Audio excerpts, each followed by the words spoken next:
The night Amelia Laurent agreed to one last blind date, she did it with the same expression she wore in boardrooms when firing executives: cold, unreadable, untouchable. She had built an empire from ashes, and somewhere along the way, her heart had turned to stone. Love, she believed, was a distraction for people who could afford to lose. She could not. She would not.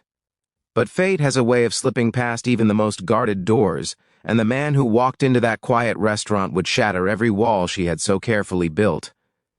Before we begin, if you believe in kindness and second chances, take a moment to like, comment, share, and subscribe to the channel Kindness. And tell us in the comments where you're watching from. Your support keeps these stories alive. Amelia Laurent, the formidable CEO of Laurent Global Holdings, was known in the media as the Ice Queen of Manhattan.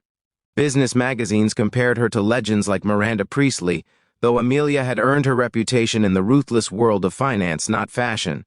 At 38, she had acquired 3 rival firms, doubled her company's valuation, and turned Laurent Global into a powerhouse. What the headlines never mentioned was the night 10 years ago, when she had waited in a hospital hallway alone, holding her father's lifeless hand after his heart attack. He had been her only family, her only softness. When he died, she buried her grief beneath contracts and conference calls. Relationships had followed a predictable pattern: wealthy investors, polished attorneys, ambitious entrepreneurs, all intrigued by her power, all eventually intimidated by her independence. They wanted warmth she no longer knew how to give. After a particularly humiliating breakup with a tech mogul who accused her of loving profit more than people, Amelia swore she was done. Her assistant had begged her to try one last blind date, insisting the man was different. Amelia had agreed only to silence the pleading. The restaurant was understated and elegant, a place where CEOs met quietly to negotiate mergers. Amelia arrived first, dressed in a tailored black suit, her hair sleek and precise. She checked her watch when the door opened. Instead of the sharply dressed financier she expected, a tall man entered, carrying a small, sleepy girl in his arms. His suit jacket was slightly wrinkled, his tie loosened, as if he had rushed.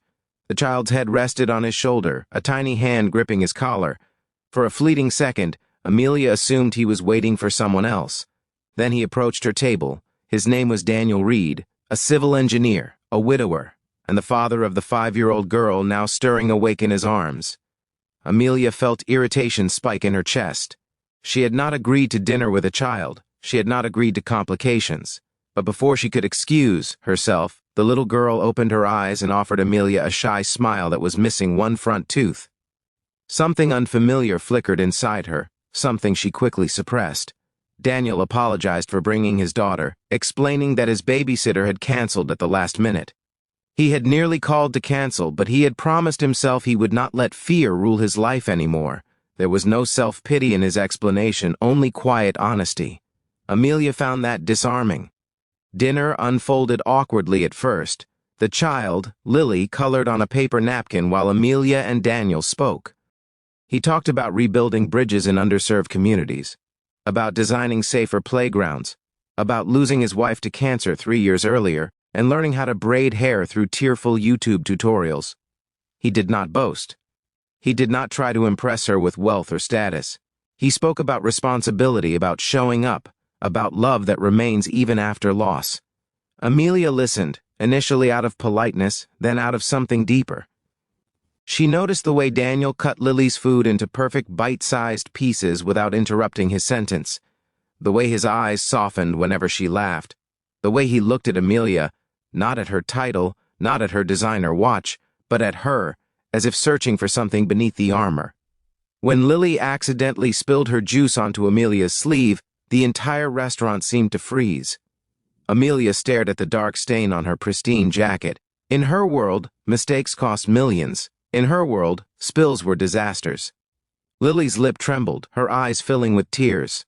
And then Daniel did something Amelia would never forget. He knelt beside his daughter and told her gently that accidents happen, that nothing and no one is worth more than kindness. He looked up at Amelia, bracing for anger. Instead, Amelia surprised herself. She removed her jacket, set it aside, and handed Lily a napkin with a small, hesitant smile. It was the first genuine smile she had offered in years. That night, Amelia went home unsettled. She replayed the dinner in her mind, the warmth she had witnessed, the steady strength Daniel carried without arrogance. She told herself it meant nothing, yet when he texted to thank her for her patience, she responded. When he suggested coffee the following week, without Lily this time, she agreed. Weeks turned into months. Amelia found herself stepping into a world she had never considered. She attended Lily's kindergarten art show, standing awkwardly among parents in jeans, while the little girl proudly showed her a crayon drawing labeled "My Dad and My Friend Amelia." The word friend pierced Amelia's heart in ways she did not understand. No one had called her that in a very long time. But love does not bloom without resistance. The board of Laurent Global began whispering when tabloids published photos of Amelia at a playground instead of a gala. Investors questioned her focus. One senior executive implied that dating a widowed engineer with a child was off-brand. The old Amelia would have cut him down with a single icy remark. Instead, she felt something new, anger not for herself, but for the casual cruelty directed at Daniel and Lily. Her greatest battle, however, was internal. She feared attachment, she feared loss. Watching Daniel tuck Lily into bed one evening, after he had invited Amelia over for dinner, she felt the sharp ache of memory. She saw her father's hospital room, heard the flat line, felt the emptiness. Loving them meant risking that pain again. So she did what she had always done when emotions overwhelmed her. She pulled away, she canceled plans, she buried herself in work. She convinced herself it was safer to remain alone than to gamble her fragile heart. Daniel did not chase her with grand gestures. He sent one message, simple and steady, saying he understood fear but hoped she would not let it decide her future. Weeks passed in silence until the night Amelia received a call from Lily's school. Daniel had been in a minor car accident on his way to pick up his daughter. He was alive, but at the hospital. Without thinking, Amelia left a high-stakes merger meeting mid-sentence and rushed to the emergency room. When she arrived, she found Lily sitting alone in a plastic chair, clutching her small backpack. The sight shattered something inside Amelia. She knelt, gathering the trembling child into her arms, whispering that everything would be okay. For the first time since her father's death, Amelia allowed herself to cry, not for loss, but for love she almost abandoned. Daniel's injuries were minor, a fractured arm and bruises. When he saw Amelia holding Lily, relief flooded his face. No grand declarations were needed. In that sterile hospital room, surrounded by beeping monitors, Amelia understood that strength was not about isolation. It was about connection. It was about choosing to stay. In the months that followed, Amelia made changes that shocked the corporate world. She instituted family support policies at Laurent Global, expanded healthcare benefits, and funded community infrastructure projects in Daniel's name. She began mentoring young women in business, encouraging them to build empires without sacrificing empathy. Her company did not crumble. It thrived, fueled by a culture rooted in humanity. Most importantly, Amelia allowed herself to become part of a family. She learned to braid Lily's hair, laughing at her uneven attempts. She learned that bedtime stories were more powerful than quarterly reports. She learned that love was not a weakness to exploit, but a force that multiplies when shared. On a quiet autumn afternoon, Daniel proposed in the same restaurant where they had first met. Lily stood beside him, holding a small velvet box with solemn importance.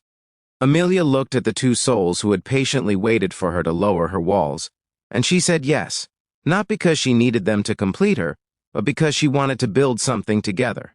If this story has touched your heart even a little, please take a moment to like, share, and comment. Stories of kindness and second chances deserve to be spread. Before we end, here's a special request. Comment the word hope if you believe that even the coldest hearts can feel again.